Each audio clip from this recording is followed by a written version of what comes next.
اور آج ہم نے خاص طور پر ایک موسیٰ علیہ السلام کی دعا کا ذکر کرنا ہے۔ موسیٰ علیہ السلام کا اللہ تعالیٰ نے قرآن میں سب سے زیادہ ذکر کیا انبیاء میں سے۔ قرآن میں سارے انبیاء جتنے بھی ہیں ان میں سب سے زیادہ ذکر موسیٰ علیہ السلام کا ہوا، اور موسیٰ علیہ السلام کی کئی دعاؤں کا اللہ نے ذکر کیا، اور وہ دعائیں کس کے لیے ہیں؟ ہمارے لیے ہیں۔ آج سے تقریباً 3000 سال پہلے موسیٰ علیہ السلام کے منہ سے نکلے ہوئے کلمات ہمارے لیے کہ آج ہم ان کی یہ دعائیں یاد کریں اور مانگیں اللہ سے۔ تو دعا کا مقصد یہ ہوتا ہے کہ جب دعا کا پتہ ہو کہ یہ دعا کیوں مانگی گئی ہے، کس جگہ پر مانگی گئی ہے، وجہ کیا ہے، تو اس وقت پھر دل سے صحیح دعا مانگی جاتی ہے۔ تو یہ جو دعا موسیٰ علیہ السلام نے مانگی، یہ صحرا کے اندر مانگی، جب موسیٰ علیہ السلام اپنی بیوی کے ساتھ، گھر والوں کے ساتھ مدین سے نکل کر واپس آ رہے تھے، تو اس وقت رات کے اندھیرے میں انہوں نے دور آگ دیکھی، اور گھر والوں سے ذکر کیا کہ میں ادھر اس آگ سے ہو کر آتا ہوں، ہو سکتا ہے کہ ہمارے لیے کوئی مدد کا باعث بن جائے۔ اور یہ وقت رات کا تھا، تو موسیٰ علیہ السلام اس طرف گئے، آگ کی طرف، کہ جس طرف آگ جلتی ہوئی نظر آ رہی تھی۔ تو جب موسیٰ علیہ السلام آگ کے قریب گئے تو تب وہاں پر جا کر اللہ تعالیٰ سے ہم کلام ہوئے، تب وہاں پر جا کر اللہ تعالیٰ نے موسیٰ علیہ السلام سے بات کی، جس کی وجہ سے موسیٰ علیہ السلام کو کلیم اللہ کہا جاتا ہے، جس کی وجہ سے ان کو یہ کہا جاتا ہے کہ انہوں نے اللہ تعالیٰ سے بات کی۔ وہ وقت تھا جب موسیٰ علیہ السلام نے اللہ سے بات کی، تب اللہ تعالیٰ نے موسیٰ علیہ السلام کو آواز دی، اور آواز دی تو آواز دے کر اللہ تعالیٰ نے موسیٰ علیہ السلام کو اس وقت اس جگہ پر نبوت کے لیے اعلان کیا۔ اس سے پہلے موسیٰ علیہ السلام نبی نہیں تھے، نبوت کا اعلان اس وقت ہوا، اور موسیٰ علیہ السلام سے یہ جملہ کہا کہ جاؤ فرعون کی طرف، جو بہت سرکش ہو گیا، جو بہت متکبر ہو گیا، غرور میں بہت زیادہ آگے چلا گیا، اور اس جگہ پر جہاں پر موسیٰ علیہ السلام قتل کر کے آئے تھے، اللہ اس جگہ پر موسیٰ علیہ السلام کو جانے کا کہہ رہے ہیں۔ اب جس جگہ پر انسان قتل کر دے، اور قتل کر کے انسان جس جگہ سے بھاگ کر چلا جائے، تو وہاں پر جانا بہت مشکل نہیں ناممکن ہوتا ہے، انسان وہاں پر جا نہیں سکتا۔ اب موسیٰ علیہ السلام نے قتل کیا ایک فوجی کا، اور وہ حکمران، جیسا کہ آپ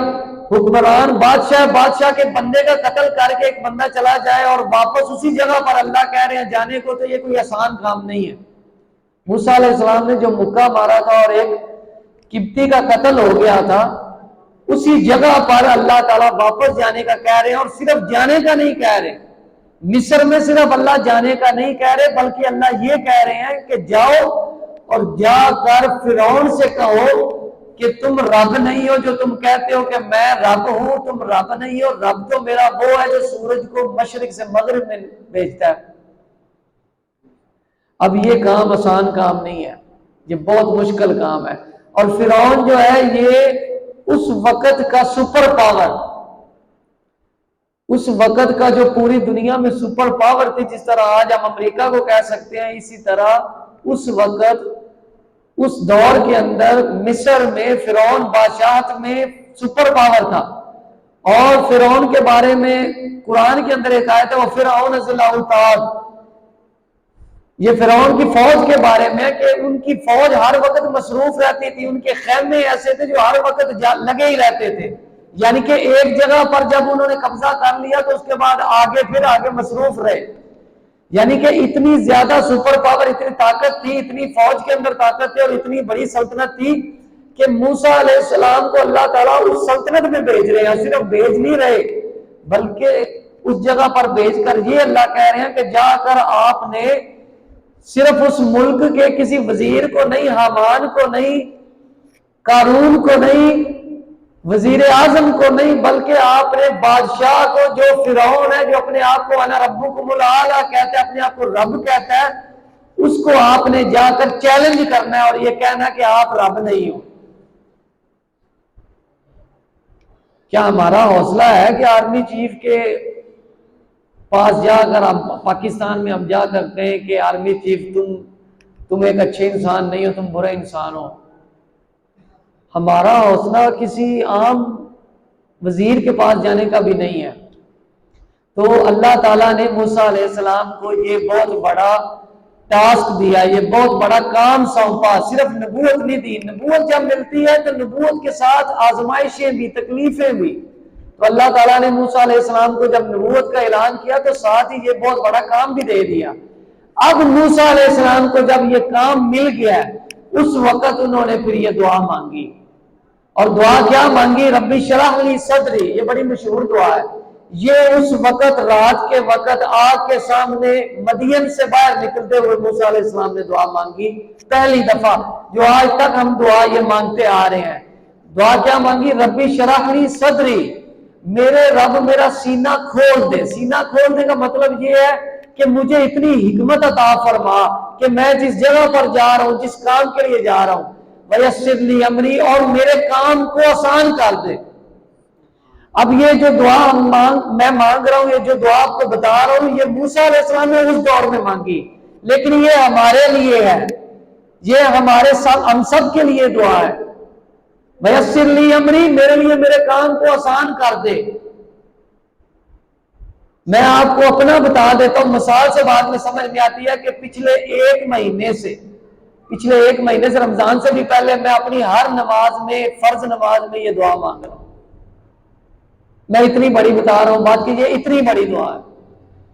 میں جب بھی اپنی نماز پڑھتا تھا تو نماز پڑھتے ہوئے وَلَضَّالِّينَ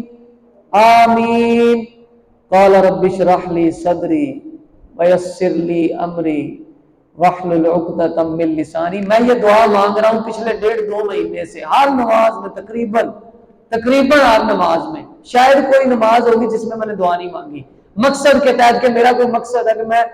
دین کا مقصد ہے، اللہ مجھے میرے مقصد میں کامیابی عطا فرمائے، تو بتانے کا مقصد یہ ہے کہ یہ دعا بہت بڑی ہے۔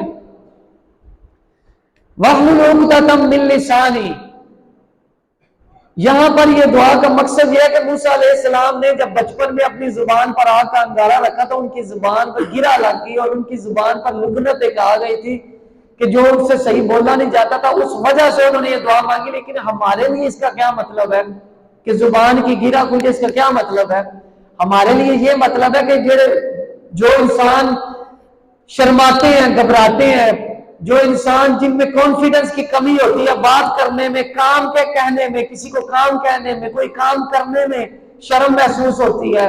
یہ آیت ان لوگوں کے لیے ہے۔ چاہے کوئی بھی معاملہ ہے جس میں آپ کو شرم آتی ہے کسی سے بات کرنے میں، گھر کے اندر، گھر کے باہر، ہمسایوں میں، دوستوں میں، کسی جگہ پر بھی،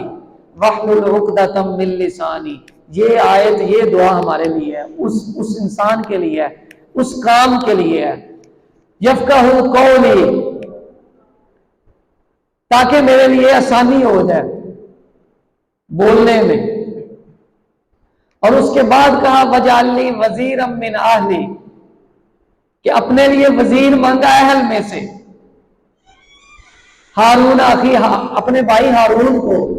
تو یہ جو دعا ہے وَجْعَلْ لِي وَزِيرًا مِّنْ أَهْلِي، اس دعا کا بھی مقصد یہ ہے کہ اگر آپ اپنے بعد کسی کو اپنا جانشین مانگتے ہو، اپنے لیے وزیر مانگتے ہو، جیسے کہ بہت سے باپ ہیں جو کہتے ہیں کہ میرا بیٹا میرے بعد یہ کام کرے، جیسے کہ میں ہوں، میں دعا کرتا ہوں کہ اللہ میرے بیٹے کو عافیت کے ساتھ قرآن کا پوری دنیا میں، دنیا کے اندر دین کا داعی بنا دے۔ تو اس کے لیے میں یہ دن رات دعا کرتا ہوں وَجْعَلْ لِي وَزِيرًا مِّنْ أَهْلِي وَجْعَلْ لِي وَزِيرًا مِّنْ أَهْلِي وَجْعَلْ لِي وَزِيرًا مِّنْ أَهْلِي۔ کیونکہ میرا بیٹا میرے اہل میں سے ہے، اور میں چاہتا ہوں کہ وہ قرآن کا کام کرے، میں چاہتا ہوں کہ دین کا کام کرے، میں چاہتا ہوں کہ دین کی بات کرے۔ تو یہ دعا ہمیں سب کو آنی چاہیے، اور اس دعا کی خصوصیت یہ ہے کہ یہ دعا ہر کام کے لیے، ہر کام کے لیے، ہر کام دنیا کا جو ہے وہ اس دعا کے اندر ہے۔ اللہ تعالیٰ ہمیں یہ دعا یاد کرنے کی توفیق عطا فرمائے، اور اس دعا کا جب ہم نے یاد کرنی ہے تو اس دعا کا مطلب بھی یاد کرنا ہے، تاکہ ہم جب دعا مانگے تو ہمیں پتا ہو کہ ہم مانگ کیا رہے ہیں۔ اللہ تعالیٰ ہمیں دعا مانگنے کی توفیق عطا فرمائے، اور اس دعا کو سمجھنے کی توفیق عطا فرمائے، اور اللہ ہماری دعاؤں کو قبول فرمائے۔ وآخر دعوانا